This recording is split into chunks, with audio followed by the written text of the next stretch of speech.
So my dear, now we are going to look into a very important thing known as law of gearing. और my dear, अगर कोई भी दो bodies को हमें gear बोलना है तो उसके लिए जरूरी है कि वो इस लॉ को फॉलो करें. एंड माय डियर, हमने अभी तक पढ़ा है कि गियर के अंदर स्लिप नहीं होनी चाहिए. तो अगर हम ये बता दें कि स्लिप नहीं है तो हम उस बॉडी को गियर बोल पाएंगे. तो माय डियर, उसको प्रूव करने के लिए कि अगर स्लिप नहीं होगा तो कैसी कैसी चीजें किस तरीके से परफॉर्म होंगी वो दिखाने के लिए मैं आर्बिट्ररीली दो बॉडीज ले रहा हूं. वो कुछ भी हो सकती हैं, दो आर्बिट्ररी बॉडीज ले रहा हूं, उन पर नो स्लिप कंडीशन लगा के दिखाऊंगा. अगर वो फॉलो कर गई तो I will say these are gears. अगर वो फॉलो नहीं कर पाई they will not be gear. So my dear, मैं यहां पर दो बॉडीज आपके सामने ले रहा हूं. सबसे पहले मैंने आपसे कहा this is my body number 1, this is my body number 2. और ये बॉडी जो है इस पॉइंट के अबाउट ऐसे रोटेट कर रही है और ये बॉडी जो है इस पॉइंट के अबाउट ऐसे रोटेट कर रही है. दोनों की डायरेक्शन ऑब्वियस सी बात है, एक क्लॉक तो दूसरा काउंटर. इसको मैं O1 लिख रहा हूं, इसको O2 लिख रहा हूं. एंड माय डियर, अगर मैं O1 को O2 से ज्वाइन कर दूं तो इसको बोलेंगे line joining the centres. Centres को ज्वाइनिंग वाली करने वाली लाइन. जैसे मैंने अभी आपको थोड़ी देर पहले ये दिखाया था पिच सर्कल 1, पिच सर्कल 2. तो अगर गियर्स के सेंटर को ये वाली लाइन ज्वाइन करेगी तो इसको बोलेंगे line joining the centres. And my dear, ये जो पॉइंट है जिसको पॉइंट ऑफ कॉन्टेक्ट Q से हम दिखाते हैं, इस पॉइंट की अगर हम बात कर रहे हैं तो सबसे पहले ये पॉइंट ऑफ कॉन्टेक्ट है तो ये हो जाएगा हमारा O2Q और ये हो जाएगा O1Q. This is going to be O1Q. And my dear, अगर ये ओमेगा 1 से घूम रहा है और ये ओमेगा 2 से घूम रहा है तो माय डियर ये जो O1Q है इसके परपेंडिकुलर जब मैं खींचूंगा तो मुझे मिलेगी velocity of point Q with respect to O1. और जब मैं इसके परपेंडिकुलर लाइन खींचूंगा तो माय डियर मुझे मिलेगी velocity of Q with respect to O2. तो ये मुझे मिलने वाला है यहां पर.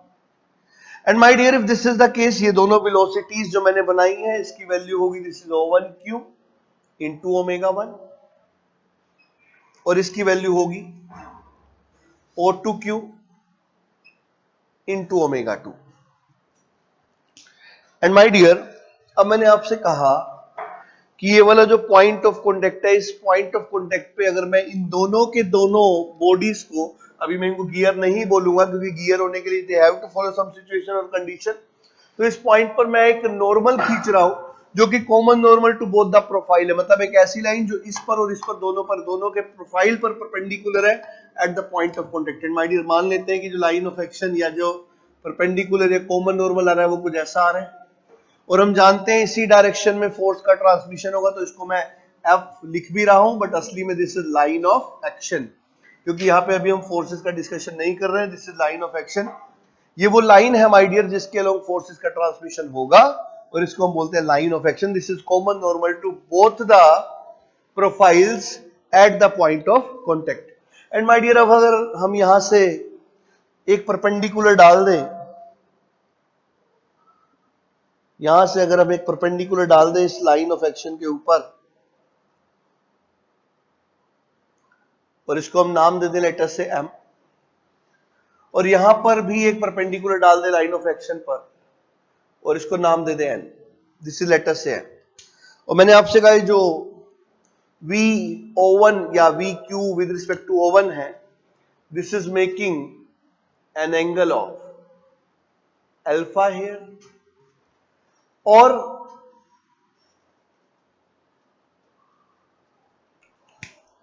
एक बार फिर से मैं इसको कंप्लीट कर रहा हूं. सो दिस इज, ये जो मैंने अभी तक डायग्राम बनाया पहले मैं इसको एक्सप्लेन कर रहा हूं, इसके बाद मैं आगे का पॉइंट एक्सप्लेन करूंगा आप लोगों को. सबसे पहले मैंने आपसे कहा कि ये दो बॉडीज हैं, दिस इज बॉडी 1 और मैंने कहा दिस इज बॉडी 2. और ये जो दोनों बॉडी है मैं इनको गियर बोलने के लिए लॉ ऑफ गियरिंग दिखाना चाह रहा हूं आपको. मैंने अभी तक इतना समझा है कि बॉडीज को गियर तब बोलते हैं अगर उसमें स्लिप नहीं हो. एंड माय डियर, फिर मैंने आपसे कहा कि दोनों के सेंटर को मैंने पॉइंट ऑफ कॉन्टेक्ट से मिला दिया हम जानते हैं कि वेलोसिटी जब हम बनाएंगे तो रेडियस के परपेंडिकुलर वेलोसिटी होती है, क्योंकि ये प्योर रोटेशन में है। रेडियस के परपेंडिकुलर वेलोसिटी होती है क्योंकि प्योर रोटेशन में है। So velocity of q with respect to O1 is written as O1q into omega 1. Similarly, velocity of q with respect to O2 is O2q into omega 2. And my dear, अब मैं यहां पर आपको दो angles भी show करने जा रहा हूं। सबसे पहले मैंने आपसे कहा ये जो VQO1 है, ये लाइन ऑफ एक्शन के साथ एक एंगल बना रही है, दैट एंगल इज अल्फा। और जो VQO2 है वो लाइन ऑफ एक्शन के साथ एक एंगल बना रही है, जिसको मैं बोल रहा हूं दिस इज बीटा। तो ये वो एंगल्स हैं जो लाइन ऑफ एक्शन के साथ बनाया गया है। एंड माय डियर, अब अगर हम ध्यान से देखते हैं तो ये एंगल हमारा 90 डिग्री है, और this angle is alpha, this angle is beta, और अल्फा और बीटा यहां पर जो है वो एंगल्स हैं वेलोसिटी के लाइन ऑफ एक्शन के साथ। And my dear, now we are going to look into great detail the analysis of this part, और कैसे होगी क्या होगा अभी हम डिस्कस करेंगे। But this is the basic figure and I want you to make first this figure, क्योंकि इस फिगर की अंडरस्टैंडिंग बहुत जरूरी है। ये O1 O2 जो है वो सेंटर लाइन है, जहां से मैंने दो कॉमन नॉर्मल ड्रॉ किए हैं लाइन ऑफ एक्शन के ऊपर। This is O1M, this is O2N। And my dear, ये हमारी जो लाइन ऑफ एक्शन है, अगर हम इसको ध्यान से देखें तो ये जो सेंटर लाइन ऑफ एक्शन को जिस पॉइंट पे कट कर रही है, उसको मैं नाम देके चल रहा हूं, दिस इज लेटर से P। This line is let's, this line जो कट कर रही है इसको इस पॉइंट पर, सेंटर लाइन और लाइन ऑफ एक्शन, इस पॉइंट को मैंने नाम दे दिया लेटर से, this point is I am saying as P। ये जो हमने बनाया है VQO2 O2Q into ओमेगा, ये वाली जो लाइन ब्लू वाली है, ये ब्लैक वाली से 90 डिग्री पर है, क्योंकि हमने वेलोसिटी बनाई है तो ये 90 डिग्री पर है। और अगर ये 90 डिग्री पर है, if this is at an angle of 90 degree, तो इस वाले एंगल को हमने दिखाया दिस इज एट बीटा। तो अगर ये बीटा है माय डियर, तो ये वाला एंगल हो जाएगा 90 माइनस बीटा। ये ऑलरेडी 90 है, तो ये 90 माइनस बीटा, ये 90, तो माय डियर ये वाला जो एंगल आया this is going to be equals to beta. और if this is the case, अब हम यहां पर अगर देखें तो ये वाली जो वेलोसिटी है ये इससे 90 डिग्री एंगल पर VQO1 is at 90 degree to this. So my dear, this is 90, this is alpha, so this is total 90 minus alpha. तो जो ये वाला एंगल बचेगा हमारे पास वो होगा 90 minus alpha. This is 90, so my dear, this angle is going to be alpha, and this is how we have made the angles, और ये एंगल्स हमने बना दिए ताकि हम इसको बहुत अच्छे से देख सकें। So this angle is alpha, और ये जो एंगल हमने दिखाया ये एंगल है बीटा। अब माय डियर, हम गियर की एनालिसिस अगर करने जा रहे हैं, तो गियर की एनालिसिस करने के लिए हम जानते हैं गियर के अंदर स्लिप नहीं होनी चाहिए, there shall not be any kind of slip. अब मैं आपको बता दूं कि अभी थोड़ी देर बाद हम गियर्स के अंदर स्लाइडिंग वेलोसिटी को कैलकुलेट करने वाले हैं। इसका मतलब जब गियर का मोशन होता है, अभी मैं ये सारी बातें बता रहा हूं, और विद इन दिस लेक्चर जो भी हम डिस्कस कर रहे हैं, इस प्रोफाइल डिजाइन के पोर्शन में सारी चीजें मैं आपको मैथमेटिकली प्रूव करके दिखाऊंगा, पर अभी के लिए शुरू में आपको कुछ चीजें माननी पड़ेंगी। तो माय डियर, शुरू में जैसे गियर टीथ, एक गियर का टिप दूसरे के फ्लैंक के साथ कॉन्टेक्ट में आता है, तो ऐसे दोनों की मीटिंग चलती है, और ऐसे एक जो पूरा साइकिल है या एक टीथ का दूसरे टीथ से engagement period is like this. And my dear, इस समय पे दोनों gear teeth infinite number of points पर कॉन्टेक्ट में आते हैं, और इन इनफाइनाइट में से सिर्फ एक ही पॉइंट ऐसा होता है जिस पर हमें प्योर रोलिंग मोशन मिलता है, बाकी हर जगह स्लाइडिंग प्रेजेंट होती है। तो माय डियर, अब आपको दो बातें सुनने में लगी। एक तो मैंने कहा कि गियर में स्लिप नहीं होती है, फिर मैंने कहा कि गियर में सिर्फ एक ही पॉइंट ऐसा है जब स्लाइडिंग नहीं होती, बाकी हमेशा स्लाइडिंग है। तो इसका मतलब है कि गियर में स्लाइडिंग है पर स्लिप नहीं है। अब माय डियर, कुछ लोगों को लगेगा तो सर कॉन्ट्राडिक्टरी है, क्योंकि स्लिप स्लाइडिंग को ही बोलते हैं। तो माय डियर, सबसे पहले हमारे लिए जानना जरूरी है कि स्लिप और स्लाइडिंग में आखिर डिफरेंस क्या है। सो स्लिप और स्लाइडिंग में अगर हम डिफरेंस की बात कर रहे हैं, तो माय डियर डिफरेंस ये है कि जो स्लिप है वो स्लाइडिंग मोशन को ही कहा जाता है, बट जब वो स्लाइडिंग मोशन फोर्स ट्रांसमिशन या पावर ट्रांसमिशन की डायरेक्शन में हो रही हो। अब सबसे पहले मैं आपको स्लाइडिंग समझाना चाहूंगा। जैसे मैंने कहा ये मेरे पास बोर्ड है, और इस बोर्ड पर मैंने ऐसे एक फिंगर रख दी अपनी, तो ये मेरी फिंगर और बोर्ड के बीच में एक पॉइंट ऑफ कांटेक्ट होगा। अब माय डियर मैंने कहा कि मेरी फिंगर भी रेस्ट पर है, बोर्ड भी रेस्ट पर है, तो पॉइंट ऑफ कॉन्टेक्ट फिंगर पर भी है, बोर्ड पर भी है। तो माय डियर क्योंकि मेरी फिंगर जब बोर्ड पर है तो पॉइंट ऑफ कॉन्टेक्ट फिंगर और बोर्ड दोनों पे है, बोर्ड फिक्स है, तो उस पॉइंट ऑफ कॉन्टेक्ट को बोर्ड ने सिग्नल दिया कि रेस्ट पर रहना है, उसी पॉइंट ऑफ कॉन्टेक्ट को मेरी फिंगर ने सिग्नल दिया कि रेस्ट पर रहना है। सो माय डियर दोनों के सिग्नल मैच कर गए, और अगर दोनों के सिग्नल मैच कर रहे हैं तो मैं और बोर्ड, मेरी फिंगर और बोर्ड सेम ही चीज चाहते हैं। तो माय डियर जब दोनों इस तरीके से रेस्ट पर होंगे, दोनों सेम सिग्नल देंगे, तो उस पॉइंट पर कोई भी स्लाइडिंग माय डियर नहीं होने वाली है। अब सोचो मेरा मन किया कि क्यों ना फिंगर को घुमाए। अब माय डियर बोर्ड अभी भी फिक्स है, तो उस पॉइंट ऑफ कॉन्टेक्ट को बोर्ड ने सिग्नल दिया रेस्ट पर रहना है, बट माय डियर मेरी फिंगर ने सिग्नल दिया कि मूव करना है। अब my dear point of contact को दो दो सिग्नल मिले, जब पॉइंट ऑफ कॉन्टेक्ट को दो सिग्नल मिलते हैं, दोनों अलग अलग होते हैं, देन देयर इज स्लाइडिंग। और अगर ये sliding my dear force transmission या पावर ट्रांसमिशन की डायरेक्शन में हो जाए तब इसको स्लिप बोलते हैं। कहने का मतलब गियर्स के अंदर मैंने बोला स्लिप नहीं होती, स्लाइडिंग होती है, मतलब गियर्स के अंदर sliding in the direction of power transmission, sliding in the direction of force transmission नहीं होती, अदरवाइज स्लाइडिंग गियर के अंदर होती है। तो माय डियर अगर फोर्सेस की डायरेक्शन में, पावर की डायरेक्शन में अगर स्लाइडिंग नहीं है तो माय डियर स्लिप नहीं है। तो गियर में स्लाइडिंग होती है, स्लिप नहीं होती है। तो my dear slip is the sliding in the direction of power transmission और sliding in the direction of force transmission. और हम जानते हैं फोर्स का transmission along the line of action होता है। तो माय डियर अगर हम इन दो बॉडीज को गियर बोलना चाहते हैं तो इस लाइन ऑफ एक्शन के अलोंग स्लाइडिंग नहीं होनी चाहिए। इसका मतलब इस लाइन ऑफ एक्शन के अलोंग दोनों की दोनों बॉडीज सेम सिग्नल दे, और सेम सिग्नल का मतलब है सेम वेलोसिटी का सिग्नल दे। कहने का मतलब है कि जो वेलोसिटी VQO1 है इसका जो कंपोनेंट लाइन ऑफ एक्शन में आएगा वही दूसरे वाली का कंपोनेंट भी होना चाहिए, otherwise there will be sliding, and sliding in the direction of force transmission will be slip, तो स्लिप होगी। तो माय डियर स्लाइडिंग तो गियर में हमेशा है, पर स्लिप एटलीस्ट नहीं होनी चाहिए। सो माय डियर अब अगर हम बात कर रहे हैं तो VQO1 का लाइन ऑफ एक्शन में जब आप देखोगे component we will be having VQO1 into cos, this is alpha, and अगर ये बराबर है दूसरा component will be in this direction is VQO2, this is cos beta. अगर ये दोनों कंपोनेंट माय डियर सेम हो जाते हैं तो इस पेयर के अंदर स्लिप नहीं होगी, और अगर स्लिप नहीं होगी तो मैं इनको गियर्स बोल पाऊंगा। एंड माय डियर VQO1 को लिखना हम पहले ही सीख चुके हैं, दिस इज O1Q इनटू ω1। अब माय डियर बात करेंगे cos अल्फा की, तो इस ट्रायंगल को आप ध्यान से देखें, ये जो ट्रायंगल आपको दिख रहा है दिस इज O1QM। ये जो O1QM है इसमें ये वाला जो एंगल है वो अल्फा है और ये 90 डिग्री है। तो अगर हम लिखना चाहते हैं cos अल्फा की वैल्यू, तो माय डियर अगर आप इस ट्रायंगल को ध्यान से देखेंगे this is perpendicular base hypotenuse, तो आप लिख पाएंगे कि जो cos अल्फा होगा that is going to be base upon hypotenuse, base is O1M, hypotenuse is O1Q. So this is the value of cos alpha. Similarly VQO2 जब हमें लिखना है तो मैं इसको लिखूंगा O2Q into ω2 into cos beta.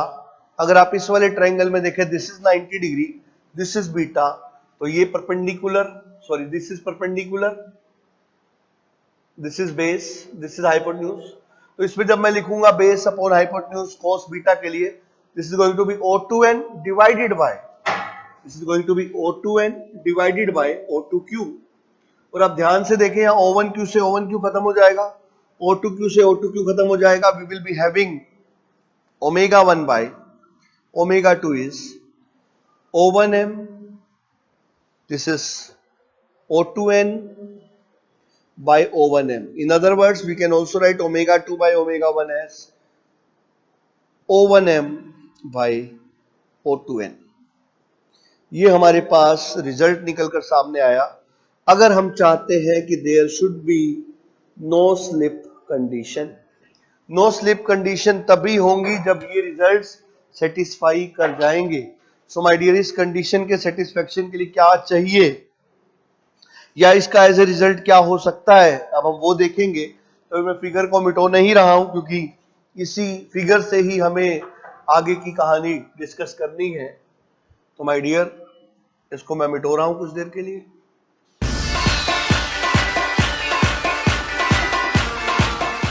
और जो रिजल्ट आए वो साइड में लिख रहा हूं। This was ω1 by ω2, it was O2n by O1m। अब माय डियर जरा ध्यान से इस ट्रायंगल को देखना, जिस ट्रायंगल को मैं दिखा रहा हूं। This I have made a line, और यहां पर एक परपेंडिकुलर था, ये सेंटर लाइन थी, और ये दूसरा परपेंडिकुलर था। O2, O1, P, this is N, M। अगर आप इस फिगर को ध्यान से देखो, इसका एक पार्शियल फिगर मैंने बनाया, O1 O2 को ज्वाइन करने वाली लाइन और लाइन ऑफ एक्शन, और ये दोनों परपेंडिकुलर। इसको अलग से दिखा दिया ताकि आपके लिए समझना आसान हो। तो माय डियर, इसको देख के हमें पता लग रहा है ये एंगल 90, ये एंगल 90। इसका मतलब है कि एक एंगल दोनों का सेम है, ये दूसरा एंगल भी सेम है, और दो एंगल सेम है तो एंगल एंगल एंगल सिमिलरिटी, क्योंकि तीनों का सम 180 होता है, तो इन दोनों ट्रायंगल्स के लिए एंगल एंगल एंगल सिमिलरिटी काम करेगी। मतलब मैं बोल रहा हूं triangle O1MP is similar to triangle O2NP। If this is the case my dear, तो मैं सिमिलर ट्रायंगल का प्रिंसिपल लगा के लिखूंगा कि जो रेशियो होगा O1M by O2N का, या जो रेशियो होगा O2N by O1M का, वो बराबर होगा O2N by O1M। It is going to be equals to O2P by O1P, and my dear, this is going to be equals to NP by PM। और अगर ये तीनों रेशियो बराबर है, अभी अभी हमने एक चीज देखी थी कि ω1 by ω2 is O2N by O1M, which is equals to my dear O2P by O1P। कहने का मतलब ये कि ω1 by ω2 का रेशियो जो है वो इसके बराबर होगा और वो इसके बराबर होगा। और हम जानते हैं नो स्लिप कंडीशन के अंदर ये जो रेशियो होता है, this is going to be constant, this we have already seen. तो तभी हम बोल सकते हैं कि स्लिप यहां पर नहीं होगा। So if this is the case my dear, हम ऑलरेडी ये भी जानते हैं कि जो O1 O2 है ये सेंटर डिस्टेंस है, और गियर्स के सेंटर डिस्टेंस की अगर हम बात करें, अभी हम नॉर्मल कंडीशंस में बात कर रहे हैं, तो सेंटर डिस्टेंस हमेशा O1 O2 ही रहता है। गियर जब पिक्चर में आते हैं, अपना काम करते हैं, तो हम सेंटर डिस्टेंस को O1 O2 फिक्स ही मानते हैं। मतलब ये लाइन जो है इसकी लेंथ फिक्स है।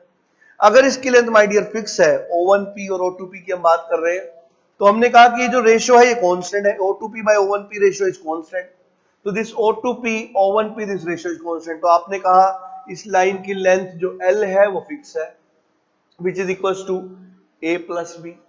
फिर आपने कहा जो रेशियो है A by B का, that is also fixed, that is constant।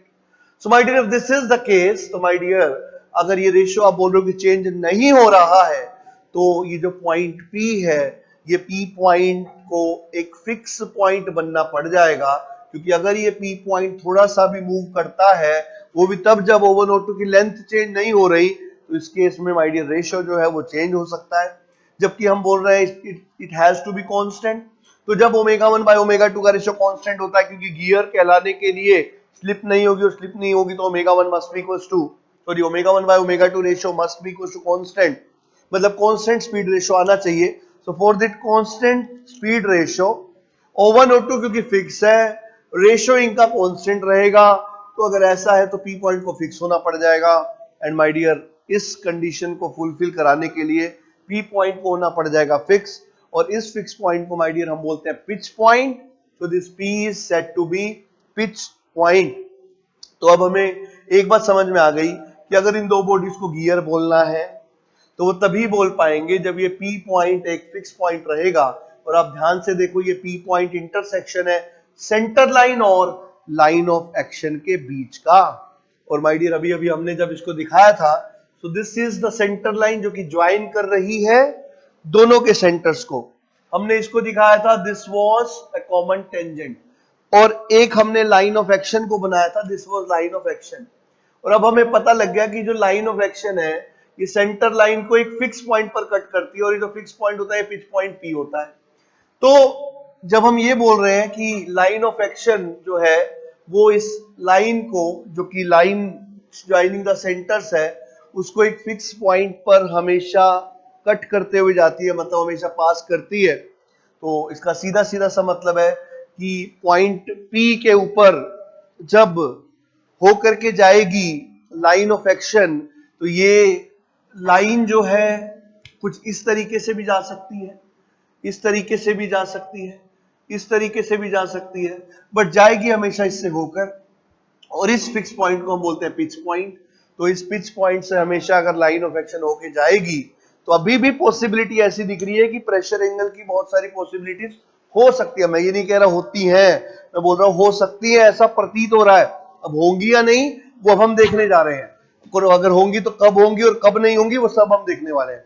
पर अभी के लिए मुझे पता लगा कि लॉ ऑफ गियरिंग का मतलब है कि जो सेंटर को ज्वाइन करने वाली लाइन है उस पर एक फिक्स पॉइंट होता है जिसको पिच पॉइंट बोलते हैं, और हमेशा लाइन ऑफ एक्शन उस पॉइंट से पास करेगी।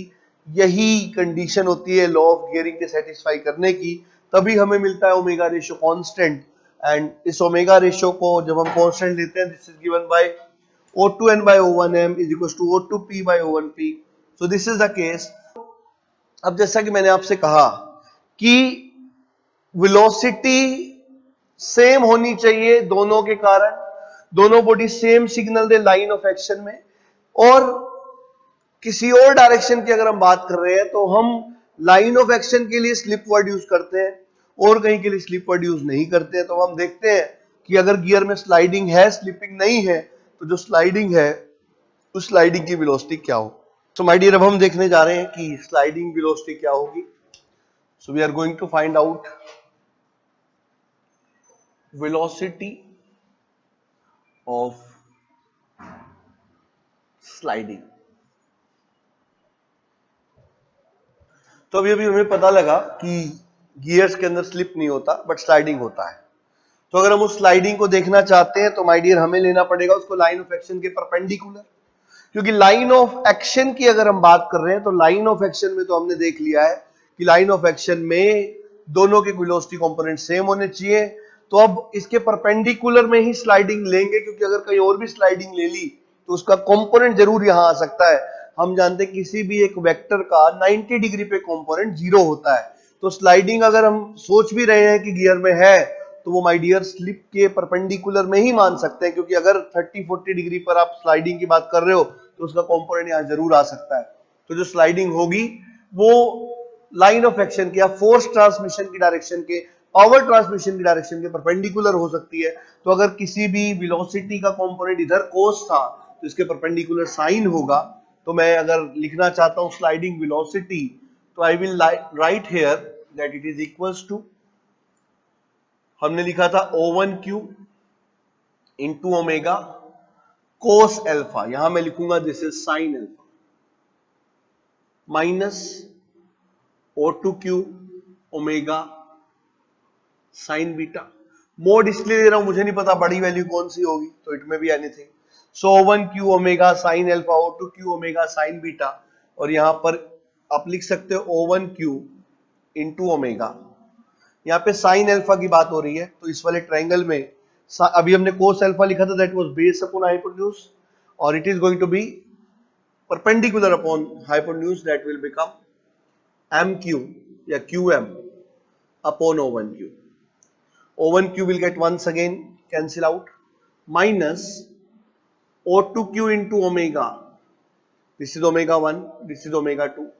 Sin beta, वहां पर ये बेस तो ये परपेंडिकुलर था, तो अब हम लिखेंगे this is QN upon, this is QN upon O2q, mode O2q से O2q खत्म, तो हमारे पास बचा omega 1 into QM minus omega 2 into QN। अब माय डियर अगर बात QM की है, दिस इज क्यू एम, ये वाला पॉइंट P है, तो हम इसको लिख सकते हैं P M minus PQ. It can be written as PM minus PQ. Similarly omega 2 की अब अगर हम बात कर रहे हैं, so this can be written as, this is PM minus PQ हमने लिखा, हम QN को लिख सकते हैं, this is QN can be written as NP plus PQ, this is PN plus PQ का मोड. एंड माय डियर, अभी जब हमने सिमिलरिटी ऑफ ट्रायंगल्स को यूज किया था तो हमने इसको इक्वेट किया था O2N by O1M, this was O2N by O1M. फिर हमने इसको लिखा था this was also equals to NP by PM. तो जब हमने ऐसा लिखा था तो यहां से हम लिख सकते हैं omega 1 into PM is equals to omega 2 into PN. और अगर ऐसा है ओमेगा 1 PM ओमेगा 2 PN के बराबर है, तो ओमेगा 1 PM ओमेगा 2 PN, अगर हम इसको ओपन कर दें it will be omega 1 PM minus omega 1 PQ minus omega 2 PN minus omega 2 PQ. तो ओमेगा 1 PM से omega 2 PN will get cancel out and this is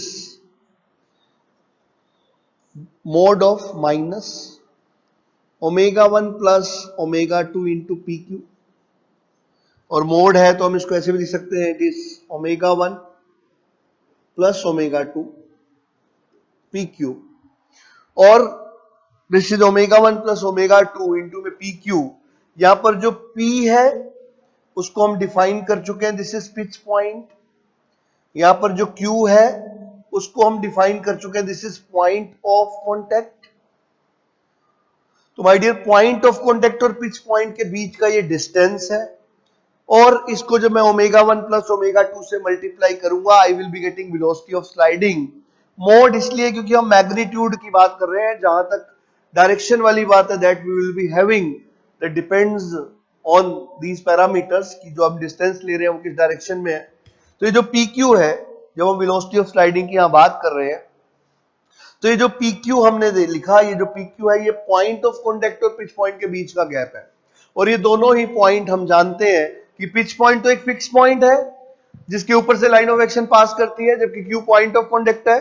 और जब पॉइंट ऑफ कांटेक्ट यहां से टिप से शुरू होकर टिप दूसरे गियर की टिप तक खत्म होगा, तो इनफाइनाइट पॉइंट्स ऑफ कांटेक्ट होंगे. और इनफाइनाइट पॉइंट ऑफ कांटेक्ट की इनफाइनाइट पोजीशंस के लिए my dear we will be having infinite sliding velocity. तो P और Q एक दूसरे से जितना दूर होंगे उतनी ज्यादा स्लाइडिंग वेलोसिटी आएगी. और माय डियर, अगर कभी ऐसा इंस्टेंट आया कि पॉइंट ऑफ कांटेक्ट अगर पिच पॉइंट पर आ गया, जैसा मैंने आपसे कहा पूरे मोशन में एक बार ऐसा होता है जब हमें प्योर रोलिंग मिलती है, तो माय डियर मैंने आपसे पहले ही कहा मैथमेटिकली एक एक करके हम चीजों को देखेंगे, मैंने फिजिकली आपको पहले ही बता दिया. तो माय डियर, जब ये यहां से लेकर यहां तक पूरा मोशन होगा तो एक बार ऐसा होगा जब point of contact pitch point पे आएगा, तो जब point of contact pitch point पे आएगा तो this PQ will become 0 and velocity of sliding will also become equals to 0. So this is how we can solve it. और जो distances मैंने लिखे वो ऐसे लिखे, दिस इज, मुझे लिखना था QP के बारे में, तो this is PM minus PQ. I have written like this. So this is the way we can approach with. और ये प्लस और माइनस सिर्फ इस बात पे डिपेंड कर रहे हैं कि मैंने O1 इसको लिया है या O2 इसको लिया है, किसे को ड्राइवर किसे को ड्रिवन. तो based on those things only plus minus is coming. इसलिए हमने मोड लिया because we are interested in the magnitude. और मैग्नीट्यूड जब हम देख रहे हैं तो हमने मोड ले लिया, it is omega 1 plus omega 2 into PQ. तो जितना पिच पॉइंट से दूर होगा पॉइंट ऑफ कांटेक्ट उतनी स्लाइडिंग वेलोसिटी माय डियर ज्यादा.